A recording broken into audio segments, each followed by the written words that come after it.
Kent moved joint top of the Group A table in this season's YB40 by winning a nervy game by 3 wickets over Worcestershire in a reduced contest in Canterbury on a juicy pitch.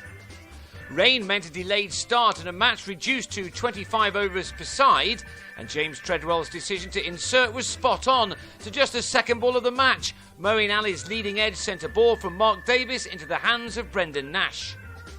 It was a slow start for Worcestershire, who were 2 down in the 4th over as their captain Daryl Mitchell was undone by some extra bounce from Matt Coles and nicked to Treadwell.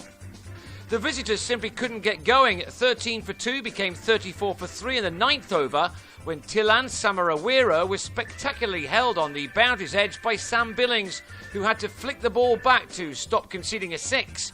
The Sri Lankan rightly waited for the decision to be made, but the TV cameras confirmed a moment of brilliance from Billings.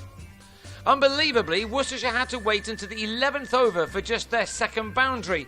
Alexei Kavesi got it with a thick edge through where the slips normally are. It summed up that batting on this pitch was a real struggle.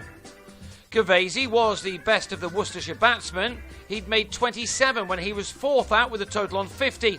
Ben Harmison this time producing a stunning catch off screen that left the visitors in a hole. And that got even deeper when Neil Pinner drove Adam Riley to Davis to leave at 64 for 5. Worcestershire had been in a very similar position on Sunday against Nottinghamshire, but there Gareth Andrew had given them hope with the bat. He was hoping to do so again with the only 6 of the innings, a monster of a shot off Coles. This time though, Andrew couldn't keep going. Coles got his revenge as the batsman went for glory again, but missed. Coles then claimed his 3rd wicket as Ben Cox tried an interesting way to hit his side out of trouble. He found Darren Stevens in the deep instead. And that left the visitors staring down the barrel on 85 for 7 in the 21st over. At least a boundary from Michael Johnson brought up the 100. The pitch had helped Kent and the outfield was slow because of the rain, but none of that really excuses the next wicket. Brett D'Oliveira and Johnson had a complete breakdown in communication, and Coles' throw simply had to be somewhere close to the stumps. Something closer to a regulation wicket saw the back of Johnson as Coles ended with figures of 4 for 20 from his 5 overs. It was left to David Lucas and Jack Shantry to bat out the overs in getting their side to 110 for 9 from their 25. Many sides would have thrown in the towel with a total like that to defend, but the pairs showed a huge amount of character with the ball. Kent scored only 2 runs off the opening 3 overs, by which time they'd lost Billings, who gave Shantry a return catch. Shantry was superb with the ball, bowling his 5 overs from the top. He picked up his 2nd wicket in his 3rd by trapping Nash in front. We suddenly had a real game on when Stevens gave Andrew a return catch to a ball which stopped in the surface to lead the Spitfires on 27 for 3 after 8. And it was 28 for 4 after 9 when Harmison left Shantry with figures of 3 for 11 with another LBW. Shantry had bowled his side right back into this contest. Rob Key had batted within himself in making 11 from 22 balls, but he was next to depart as Mitchell got one through his defences. And remarkably, the visitors were favourites when Adam Ball fell for a duck with a drive to mid-on to leave Kent on 45 for 6 at the halfway stage of their innings. Kent still had time, if not wickets, on their side, and so Geraint Jones and Treadwell were able to rebuild.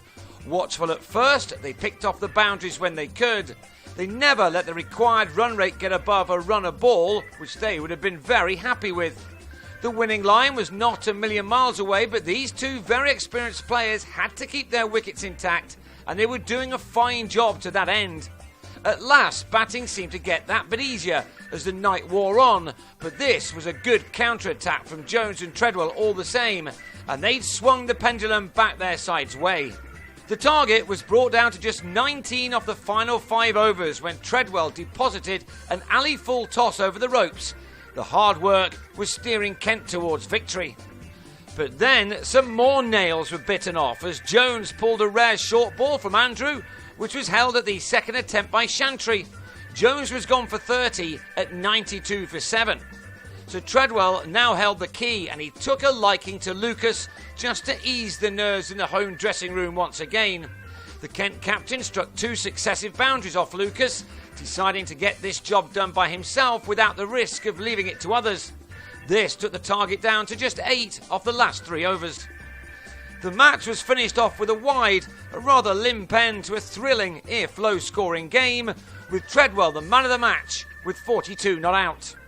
So that's 3 wins from 4 games for the Spitfires, who now join Nottinghamshire at the top of Group A. Worcestershire have now lost their last 2 games, having thrashed Sussex in their opening fixture. The margin of victory was 3 wickets with 11 balls to spare.